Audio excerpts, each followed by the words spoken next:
I got divorced. Which was not what I was expecting, or what anyone's expecting about their life to get divorced, but there I was. And I had to venture out, and what I found is that I was navigating this gray space in between what I like to call fierce independence and profound loneliness. And I was kind of sort of bumbling around in that area for a really long time, and I found myself gravitating far too often over to the lonely side. And so I decided to do something to force independence, and I took myself to Paris for my 30th birthday. What could be better? So I went there, and actually my brother happened to be nearby. He was in Amsterdam, and he took the train in, and he was going to take me out to dinner for my 30th birthday, and it was amazing.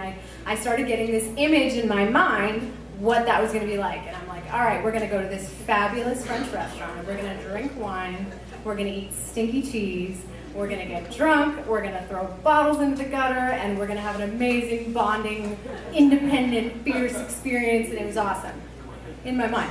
And then he told me where we were going, and it was this place called Dans and La Noire. And for those of you who don't speak French like me, that means dining in the dark, and that's exactly what it was, eating foreign food in pitch black darkness. So, not what I expected, and I was like, okay, that's what we're doing, okay, cool. So he took me to the restaurant, and the waiter would walk us to our table, and we would have one arm on some stranger's shoulder in front of us, and then some stranger would have their arm on our shoulder.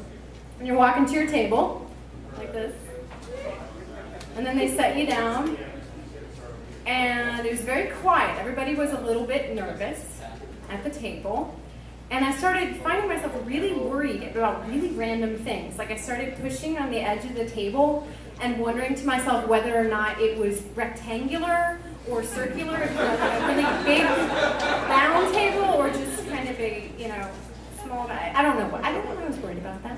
And then I was also starting to worry about whether or not I was wasting a whole ton of energy by keeping my eyes open.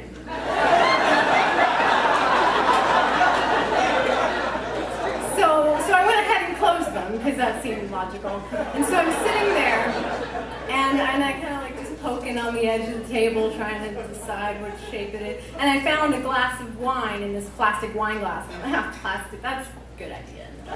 So I'm taking some sips, and I'm settling into my chair, and it's dark, and I'm warm, and my eyes are closed, and I hear these voices around me, and I hear some French, a little bit of Italian, a little bit of Russian, a little bit of, I don't know. But together, it's just this cacophonous, hypnotic, sort of, I feel like I was kind of like in a womb, and I just started to kind of settle in, and almost fell asleep, actually. I almost fell asleep sitting there. And then what woke me up was the thought of, holy shit, where the fuck is my brother? And I go, and I kicked out, and I found him. He was and he told me, okay, first course is coming. All right, so I was ready. I'm ready for the first course. I'm already relaxed. I thought I was outside of my comfort zone, but I'm relaxed at this point. And what they brought out was, what I could discern, a cold, squishy tube. And so I tried to use my other senses, because your senses are supposed to be heightened when you don't have sight. And so I sniffed it, didn't smell like anything. And then so I poked at it, I prodded it with a fork. And it was squishy, and it had some structure to it, but it was just squishy, I couldn't tell. So I just went ahead and ate it. And I started picturing what it was. Now, I didn't know, but I just started picturing that it was this hot dog bun that somebody had stuffed with cooked yet cold vegetables and also some minced up meat. And then they took the whole bun and then they dunked it in chicken broth or something. And so it was soggy. I mean, it didn't taste bad. I mean, those aren't bad flavors. It's just, I remember you start to go back you're out of your comfort zone. And so you actually don't heighten your senses, it takes you to a survival mode. And you start wondering, you get a really basic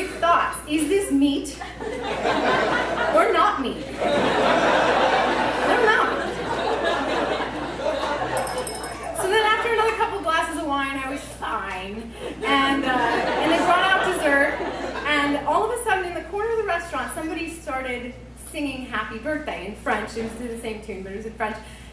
And then somebody else started singing Happy Birthday, and soon the whole restaurant was singing Happy Birthday, and I know it wasn't to me, but it was my birthday, and they were singing Happy Birthday, and I'm in the dark, and I'm in Paris, and I'm 30, and I'm hearing all these voices in different languages singing Happy Birthday, and it was like surreal. It was the most amazing moment. And looking back, I realized that that's actually what I had been going through after divorce. This whole post-marriage existence. The dealing with being alone. We're all alone. In the dark. We're all bumbling around. We're all trying to figure out what's going on. And in each moment, we can decide if we want to be alone together or alone alone. And if we choose alone, we're choosing to be distressed. And if we choose alone together, we're choosing to be delighted.